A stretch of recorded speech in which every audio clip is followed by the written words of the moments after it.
Good morning students. आज हम लोग परमाणु के भौतिक गुणधर्मों में आवर्तिता को समझेंगे। पिछली क्लास में हमने आपको बताया था कि आधुनिक आवर्त सारणी को 4 ब्लॉक में बांटा गया है। S block, P block, D block और एफ ब्लॉक। सभी तत्वों को धातु, अधातु, धातु में वर्गीकृत किया जा सकता है। फिर हमने लास्ट टॉपिक छोड़ा था कि परमाणु के भौतिक गुणधर्मों में, रासायनिक गुणधर्मों में आवर्तिता का मतलब क्या होता है।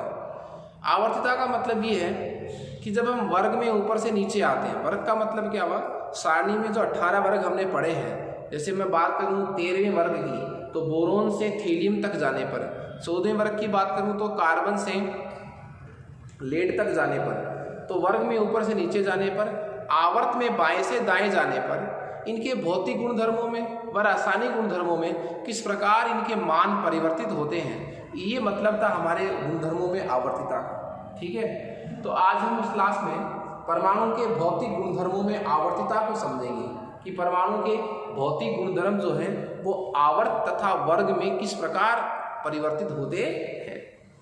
तो हमारा जो आज का टॉपिक है वो है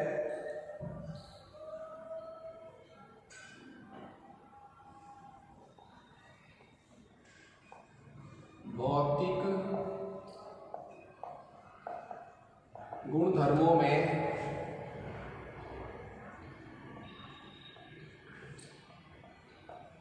आवर्तिता। भौतिक गुणधर्मों में आवर्तिता।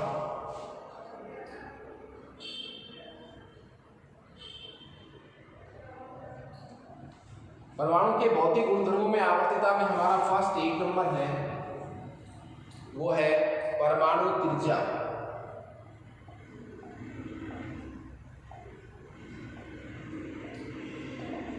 परमाणु त्रिज्या देखिए, परमाणु की त्रिज्या का प्रायोगिक मापन संभव नहीं है। सुन रहे हैं आप, परमाणु त्रिज्या का प्रायोगिक मापन संभव नहीं है। हम परमाणु की सही त्रिज्या नहीं माप सकते। क्यों? क्योंकि परमाणु का कोई निश्चित आकार नहीं होता। हम इलेक्ट्रॉन के पाए जाने की संभावना को कक्षक कहते हैं। तो मेरे कहने का मतलब ये है, हम परमाणु की एक बाउंड्री नहीं बना सकते। हम एक अंदाजा लगाते हैं, एक गैस लगाते हैं कि ये परमाणु का क्या होगा, आकार। तो परमाणु की वास्तविक त्रिज्या हम प्रायोगिक आधार पर ज्ञात नहीं कर सकते। तो फिर कैसे बताते हैं परमाणु की त्रिज्या क्या होगी? देखिए, परमाणु त्रिज्या का मतलब क्या है? परमाणु त्रिज्या के आधार पर हम परमाणु का क्या समझेंगे, आकार समझेंगे। परमाणु त्रिज्या का मतलब भी क्या है, परमाणु आकार। तो परमाणु त्रिज्या का फिर आकलन कैसे करते हैं? संयुक्त आधार पर। संयुक्त का मतलब कि इन्हीं 2 परमाणु जब आपस में जुड़े हुए रहते हैं, उनके बीच की दूरी के आधार पर हम परमाणु त्रिज्या का आकलन करते हैं। तो प्रायोगिक आधार पर परमाणु त्रिज्या का मापन संभव नहीं है। तो फिर देखिए,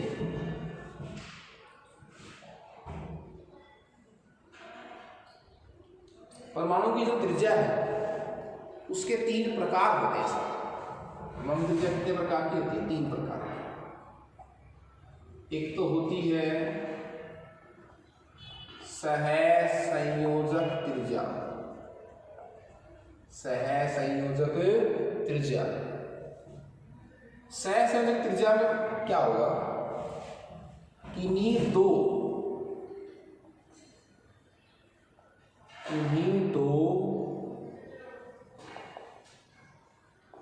अधात्विक परमाणु, किन्हीं 2 अधात्विक परमाणु, जैसे मैंने एग्जांपल ले लिया क्लोरीन। तो ये क्लोरीन अधातु है। क्लोरीन क्या है? अधातु। तो संयुक्त अवस्था में ये दोनों क्लोरीन आपस में जुड़े हुए हैं, बना क्या रहे हैं? Cl2 अणु। क्लोरीन अधातु ही होता है। अब आपसे कोई पूछे कि क्लोरीन की परमाणु त्रिज्या क्या होगी, तो आप किसी भी परमाणु की परमाणु त्रिज्या प्रायोगिक आधार पर एक परमाणु की अकेले नहीं निकाल सकते। आपको क्या करना पड़ेगा, उस परमाणु की जॉइंट कंडीशन में, संयुक्त अवस्था में आप क्या करेंगे। जैसे मैं क्लोरीन की परमाणु त्रिज्या आपसे पूछूं तो पहले मैं क्या बनाऊंगा? Cl2 बनाऊंगा, एक बंधित अणु बनाए। दोनों क्लोरीन परमाणु के बीच की ये दूरी ज्ञात करेंगे अपन। कौन सी? ये इसको मैं बंद दूरी बोलूँगा, बॉन्ड लेंथ बोलूँगा। ये जो सहसंयोजक बंध की जो दूरी है इसका मैं क्या कर लूँगा, आधा, वो मैं एक अकेले क्लोरीन की परमाणु त्रिज्या बताऊँगा। तो दो जो क्लोरीन परमाणु हैं इनकी सहसंयोजक त्रिज्या का जो मान है, जो बंध दूरी है, वो तो कितनी बता दी, 198 पिकोमीटर। दो क्लोरीन परमाणु के बीच की जो बंध दूरी है,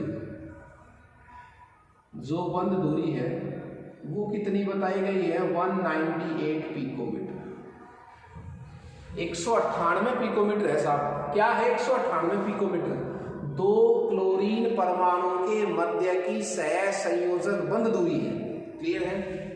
अब ये तो सहसंयोजक बंध की दूरी है, आपसे तो क्या पूछा है, क्लोरीन की परमाणु त्रिज्या पूछी है। तो क्लोरीन की परमाणु त्रिज्या कैसे निकालेंगे, अधात्विक परमाणु की त्रिज्या कैसे निकालेंगे, बंधित अवस्था में दोनों परमाणु के मध्य की जो बंध दूरी होती है उसका कितना कर लो, आधा कर लो, वो इस एक अकेले अधातु परमाणु की परमाणु त्रिज्या होगी। तो कितनी वैल्यू आ जाएगी, तो क्लोरीन की जो सहसंयोजक त्रिज्या है वो कितनी बताई गई, 99 पिकोमीटर। 99 पिकोमीटर क्लोरीन की परमाणु त्रिज्या बताई गई। देखिए, तो ये तो था सहसंयोजक त्रिज्या। दूसरा हमारे पास है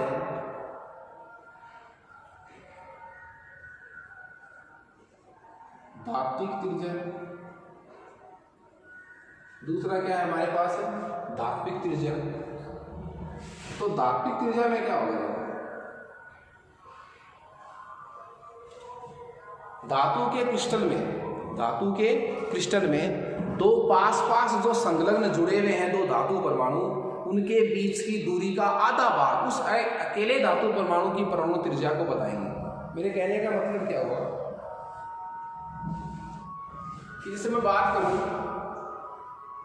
कॉपर परमाणु की, बात किसकी करूं, कॉपर परमाणु की, तो दो संलग्न कॉपर, दो क्या हो,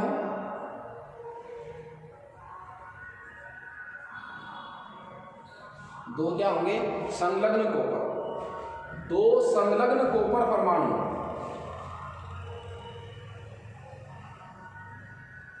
के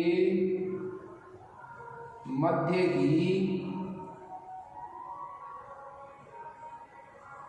दूरी का आधा क्या कहलाएगी, उस अकेले धातु परमाणु की धात्विक त्रिज्या कहलाएगी। क्लियर है? तो कॉपर में दो संलग्न कॉपर के मध्य की दूरी पता है कितनी होती है, 256 पिकोमीटर। तो आपसे कोई पूछे कॉपर की धात्विक त्रिज्या कितनी होगी, 2 का भाग लगा दो, 128 पिकोमीटर। ये कॉपर की धात्विक त्रिज्या का मान होगा। क्लियर है? अब बात ये है, तीसरी प्रकार की जो त्रिज्या है वो है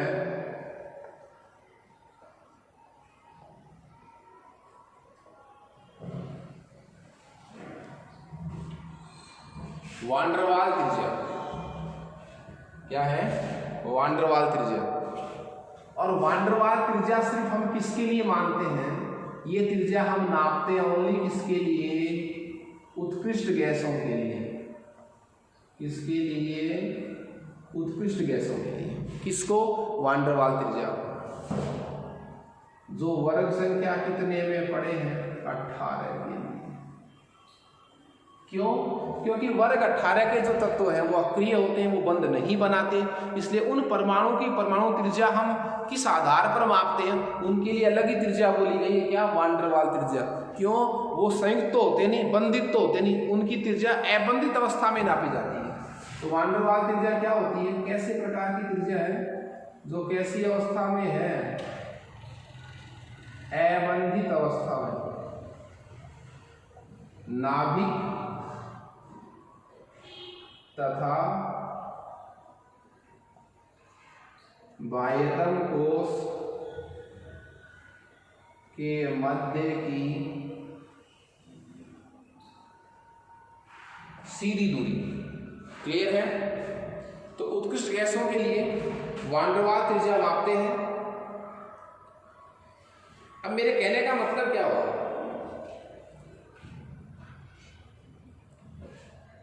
कि 3 प्रकार की त्रिज्या होगी साहब आपके पास। परमाणु त्रिज्या जो है वो परमाणु आकार को प्रदर्शित करती है। पहली त्रिज्या कौन सी थी? सहसंयोजक त्रिज्या। सहसंयोजक त्रिज्या में क्या है? किन्हीं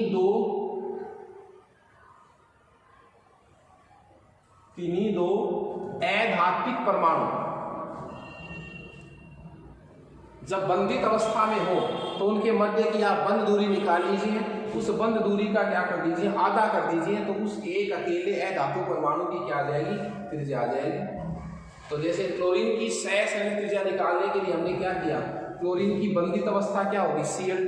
Cl2 की बंद दूरी होती है 198, तो Cl की जो सहसंयोजक त्रिज्या वो कितनी होगी? 99 पिकोमीटर। दूसरे प्रकार की त्रिज्या क्या है? धात्विक त्रिज्या। धात्विक त्रिज्या में धातुओं की परमाणु त्रिज्या की गणना करते हैं, और वो कैसे करते हैं? किन्हीं 2 संलग्न धातु परमाणु, किसी भी धातु के 2 परमाणु जो परस्पर क्या है? संलग्न है, उनके मध्य की दूरी निकालो और उसका क्या कर लो? आधा। उस एक अकेले धातु परमाणु की क्या आ जाएगी? त्रिज्या। जैसे मैंने किसका एग्जाम्पल दिया आपको सामने? कॉपर का एग्जाम्पल दिया। कॉपर के क्रिस्टल में किन्हीं 2 संलग्न कॉपर के मध्य की दूरी पता है कितनी होती है साहब? वो दूरी होती है 256 पिकोमीटर। तो कॉपर की परमाणु त्रिज्या कितनी होगी? इसका आधा कर लो आप, 128 पिकोमीटर कॉपर की परमाणु त्रिज्या होगी। थर्ड में बात करें तो वान डेर वाल्स त्रिज्या। वान डेर वाल्स त्रिज्या किसके लिए मापते हैं? उत्कृष्ट गैसों के लिए, वर्ग संख्या 18 के तत्वों के लिए। क्यों? क्योंकि जो वान डेर वाल्स त्रिज्या है वो इन दोनों त्रिज्याओं से बड़ी होती है। क्यों? या तो दूरी का आधा करते हैं या सीधी दूरी मापते हैं। कहां से कहां तक? अबंधित अवस्था में नाभिक तथा बाह्यतम कोश के मध्य की सीधी दूरी क्या कहलाएगी? वान डेर वाल्स त्रिज्या। तो वान डेर वाल्स त्रिज्या का मान बड़ा होता है धात्विक त्रिज्या से और सहसंयोजक त्रिज्या से। लेकिन वान डेर वाल्स त्रिज्या जो है वो ओनली किसके लिए नापते हैं? वर्ग 18 के लिए, जो बंद नहीं बनाते। बात करें अब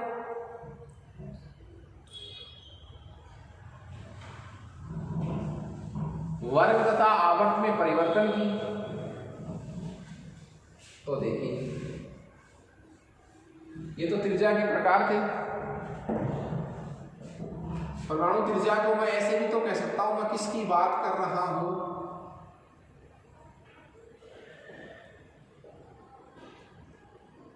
परमाणु आकार। सबसे पहले मैं बात करूंगा वर्ग में परिवर्तन।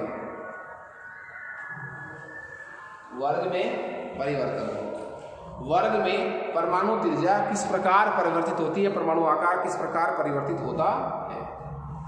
तो देखिए वर्ग में जब हम टॉप टू बॉटम चलेंगे, ऊपर से नीचे का मतलब क्या है?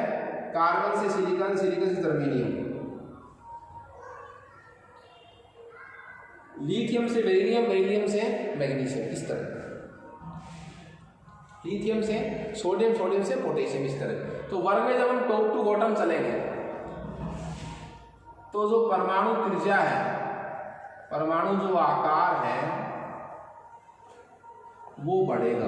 वर्ग में ऊपर से नीचे जाने पर तत्वों का परमाणु आकार बढ़ता है। क्यों बढ़ता है? क्योंकि जब हम टॉप टू बॉटम चलेंगे तो इलेक्ट्रॉन की संख्या बढ़ेगी। इलेक्ट्रॉन की क्या बढ़ेगी? संख्या बढ़ेगी। परमाणु आकार बढ़ेगा और इलेक्ट्रॉन की संख्या बढ़ेगी। इलेक्ट्रॉन की संख्या भी एक एक नहीं बढ़ती, 8, 8, 18, 18 और 32 इलेक्ट्रॉन की संख्या बढ़ती है। इलेक्ट्रॉन की इतनी संख्या बढ़ती है ना, तो फिर कोष की संख्या भी बढ़ जाती है। तो इलेक्ट्रॉन की संख्या बढ़ती है, उससे क्या हुआ?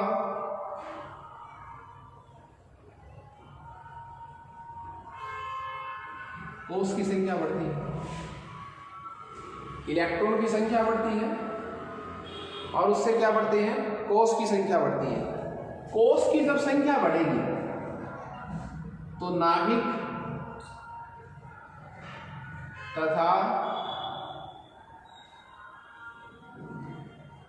बाह्यतम कोश के मध्य की दूरी भी बढ़ेगी। मेरी बात समझ रहे हैं आप? वर्ग में ऊपर से नीचे जाने पर परमाणु आकार बढ़ता है। क्यों बढ़ता है? क्योंकि वर्ग में ऊपर से नीचे जाने पर इलेक्ट्रॉन की संख्या बढ़ती है। और कितनी बढ़ती है? 8 8 8 38। कैसे से मैंने आपको बताया था, आपको याद हो तो। लिथियम में कितने इलेक्ट्रॉन है? 3। सोडियम में 11। पोटेशियम में इलेक्ट्रॉन है 19। रुबिडियम में है 37। तो देखिए कितने इलेक्ट्रॉन की संख्या बढ़ रही है। जब वर्ग में ऊपर से नीचे जाते हैं तो इलेक्ट्रॉन की संख्या बढ़ती है, इससे कोष की संख्या बढ़ जाती है। जैसे सोडियम में यदि 3 कोष हैं तो पोटेशियम में 4 होंगे। सोडियम में 5 कोष है तो पोटेशियम में 6 कोष होंगे। तो कोष की संख्या बढ़ जाती है, और कोष की संख्या बढ़ जाएगी तो नाभिक व बाह्यतम कोष के मध्य की दूरी बढ़ जाएगी, तो परमाणु आकार भी बढ़ जाएगा। बात करें हम वर्ग में परिवर्तन की, बात करें किसमें परिवर्तन की? वर्ग में परिवर्तन। वर्ग में परिवर्तन के बाद हमारा टॉपिक है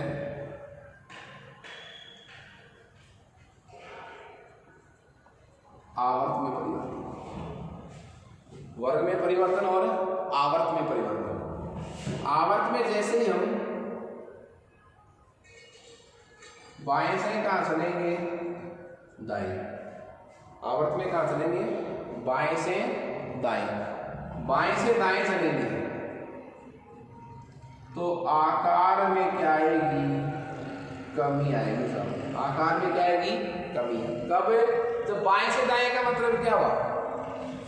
बोरॉन से छोटा कार्बन, कार्बन से छोटा नाइट्रोजन, नाइट्रोजन से छोटा ऑक्सीजन, ऑक्सीजन से छोटा फ्लोरीन। आवर्त में जब इस तरह बाएं से दाएं चलते तत्वों के आकार में क्या आती है?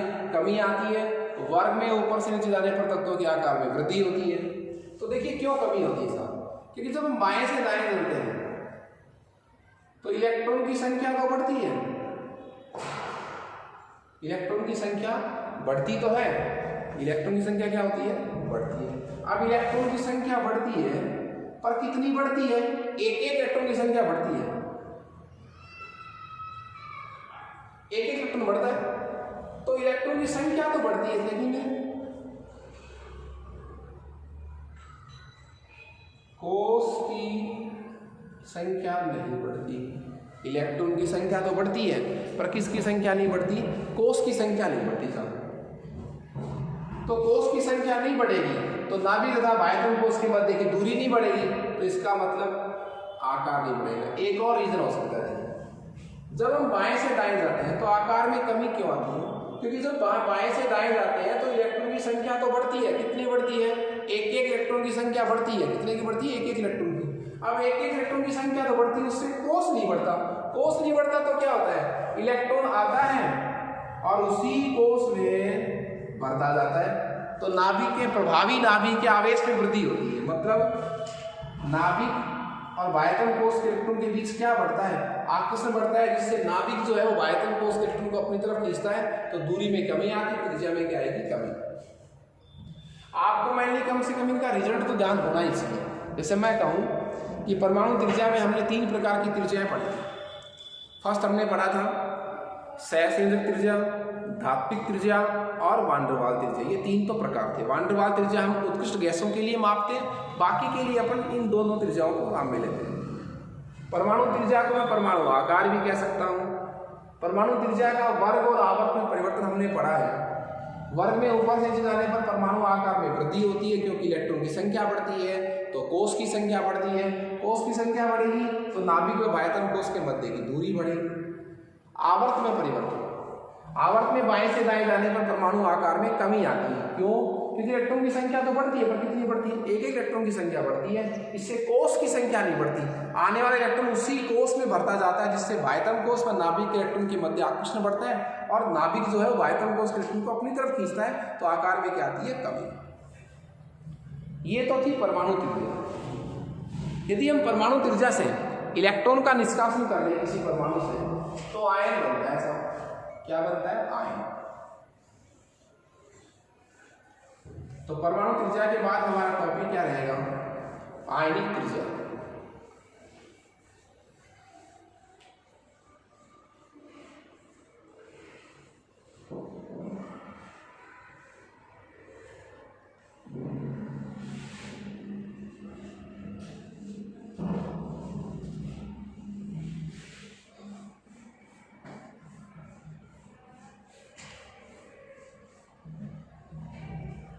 आयनिक त्रिज्या। परमाणु से जब इलेक्ट्रॉन का निष्कासन होता है तो प्राप्त स्पीशीज क्या कहलाती है? आयन कहलाते हैं। कैपिटल बी हमारा टॉपिक क्या है? वो है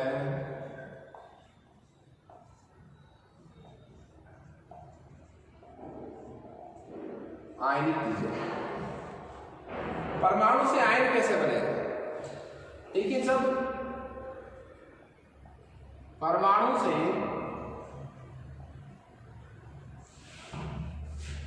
इलेक्ट्रॉन का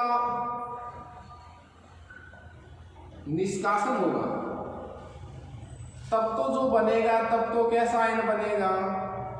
धन आयन। परमाणु से जब इलेक्ट्रॉन का क्या होगा? निष्कासन होगा, तब तो क्या बनेगा? धन आयन। और जब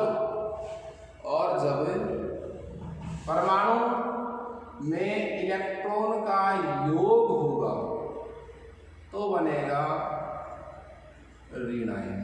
बात समझिए आप लोग।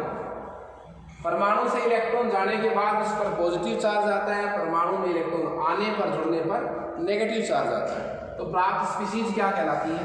धन आयन और ऋण आयन। ठीक है। अब देखिए, ये परमाणु जो है, यदि इलेक्ट्रॉन का आना जाना नहीं हो तो हम उस परमाणु को क्या कहेंगे?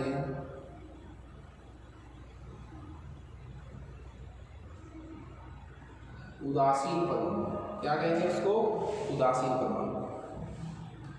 कौन बड़ा होता है, कौन छोटा होता है? देखिए, आपको पता है, जैसे मैं बात करूं सोडियम की, एक सोडियम प्लस, इसमें कितने इलेक्ट्रॉन है? सोडियम में 11। सोडियम प्लस का मतलब 1 प्लस का मतलब 1 इलेक्ट्रॉन चला गया, तो कितने इलेक्ट्रॉन हो गए? 10। इलेक्ट्रॉन कम तो आकार भी कम। तो सोडियम बड़ा होगा, उदासीन परमाणु बड़ा होगा, धन आयन क्या होगा? छोटा। ऋण आयन की बात करूं, ये क्लोरीन है साहब, और ये क्लोराइड है। क्लोरीन में कितने इलेक्ट्रॉन है? 17, और क्लोराइड में इलेक्ट्रॉन है 18। तो यहां 2 प्रश्न बनते हैं साहब। 2 प्रश्न क्या बनते हैं कि परमाणु से जब इलेक्ट्रॉन का निष्कासन होता है तो बनने वाला आयन धन आयन, और इलेक्ट्रॉन का योग होने पर बनने वाला आयन क्या कहलाता है? ऋण आयन कहलाता है। यदि इलेक्ट्रॉन का निष्कासन और योग नहीं हो तो उस परमाणु को अपन क्या बोलेंगे? उदासीन परमाणु बोलेंगे। प्रश्न ये है, ये 2 प्रश्न है इसमें कि किसी धनायन का आकार, सुनना ध्यान से, किसी धनायन का आकार उसके उदासीन परमाणु से, धन आयन से तुलना उसके उदासीन परमाणु से होगी। जैसे मैं ये नहीं कह सकता कि Na+ बड़ा है, Mg+2 बड़ा है। Na+ बड़ा है, Na बड़ा है, मतलब किसी धनायन का आकार अब उसके उदासीन परमाणु से छोटा होता है, तो बड़ा कौन होगा? Na बड़ा होगा, Na+ छोटा होगा। किसी धनायन का आकार उसके उदासीन परमाणु से छोटा होता है। क्यों? क्योंकि धनायन में इलेक्ट्रॉन की संख्या उदासीन अवस्था से इलेक्ट्रॉन की संख्या से क्या होती है? कम होती है। तो प्रभावी नाभिक का आवेश कम हो जाता है, इससे त्रिज्या का मान क्या हो जाता है? कम। इधर प्रश्न क्या है कि ऋणायन का आकार उसके उदासीन परमाणु से बड़ा होता है। धनायन का आकार उसके उदासीन परमाणु से छोटा होता है और ऋणायन अपने उदासीन परमाणु से बड़ा होता है। इसका रीजन क्या है? क्योंकि ऋणायन में जो इलेक्ट्रॉन की संख्या है, ऋणायन में जो किसकी संख्या है? इलेक्ट्रॉन की संख्या है, वो उसके उदासीन परमाणु से अधिक होती है। इलेक्ट्रॉन अधिक तो प्रभावी नाभिक के आवेश अधिक, नाभिक और ज्यादा वायतन कोश के इलेक्ट्रॉन को अपनी तरफ खींचेगा, जिससे आकार में क्या आएगी? बताइए, बोलो, वृद्धि होगी क्या या नहीं होगी? प्रतिकर्षण बढ़ेगा। यहाँ तो क्या है? दूरी कम हो रही है, यहाँ दूरी क्या हो रही है? ज्यादा। क्यों? ज्यादा इलेक्ट्रॉन आएंगे तो इलेक्ट्रॉन के बीच क्या बढ़ेगा? प्रतिकर्षण बढ़ेगा, जिससे आकार क्या हो जाएगा? अधिक। तो ये 2 प्रश्न आपको याद रखने हैं किसी धनायन का आकार उसके उदासीन परमाणु से छोटा होता है, जबकि किसी ऋणायन का आकार उसके उदासीन परमाणु से बड़ा होता है।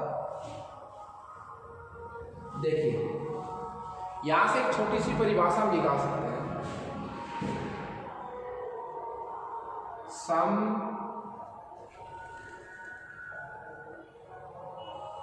इलेक्ट्रॉनिक स्पीसीज, सम इलेक्ट्रॉनिक स्पीसीज, सम इलेक्ट्रॉनिक स्पीसीज में क्या होगा, वे आयनिक स्पीसीज जिनमें इलेक्ट्रॉन की संख्या क्या होगी, बराबर होगी, वे आपस में क्या कहलाएंगे, सम इलेक्ट्रॉनिक स्पीसीज। जैसे Na+ में कितने इलेक्ट्रॉन हैं, Mg+2 में कितने इलेक्ट्रॉन हैं,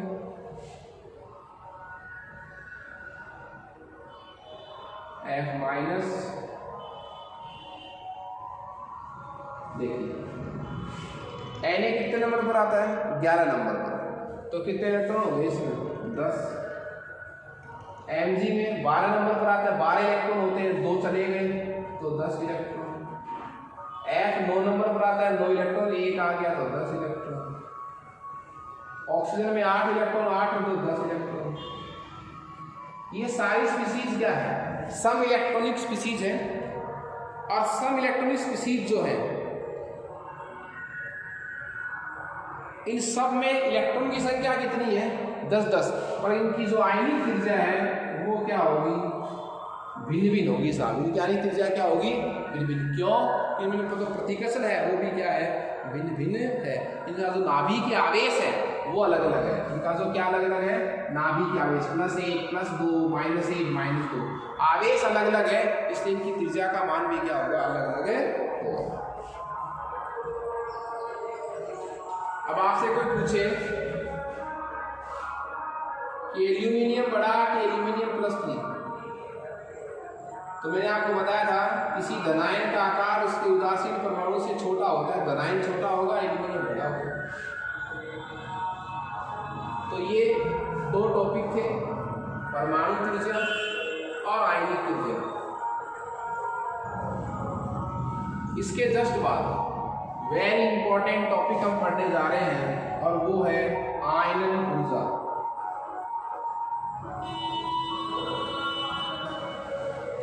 आयनन ऊर्जा देखिए, सी हमारा टॉपिक है आयनन ऊर्जा। किसी परमाणु से इलेक्ट्रॉन को बाहर निकालने के लिए जो एनर्जी चाहिए वो क्या कहलाती है, आयनन ऊर्जा। और किसी परमाणु में इलेक्ट्रॉन जोड़ने पर जो एनर्जी आवश्यक होती है या हमें वो देता है वो क्या कहलाती है, इलेक्ट्रॉन बंधुता। 2 परस्पर विपरीत शब्द है, आयनन ऊर्जा और इलेक्ट्रॉन बंधुता। किसी उदासीन गैस से विलगित परमाणु के बाह्यतम कोश से एक इलेक्ट्रॉन को निकालने के लिए आवश्यक ऊर्जा, हमेशा ऊर्जा देनी पड़ेगी, वो तो क्या कहलाएगी, आयनन ऊर्जा। और किसी उदासीन गैसीय विलगित परमाणु के बाह्यतम कोश में एक इलेक्ट्रॉन जोड़ने पर उत्सर्जित भी हो सकती है उष्मा और अवशोषित भी हो सकती है उष्मा को अपन क्या बोलेंगे, इलेक्ट्रॉन लब्ध एंथैल्पी या इलेक्ट्रॉन बंधुता, जिसके बारे में हम नेक्स्ट क्लास में डिस्कस करेंगे। Okay, thank you friends.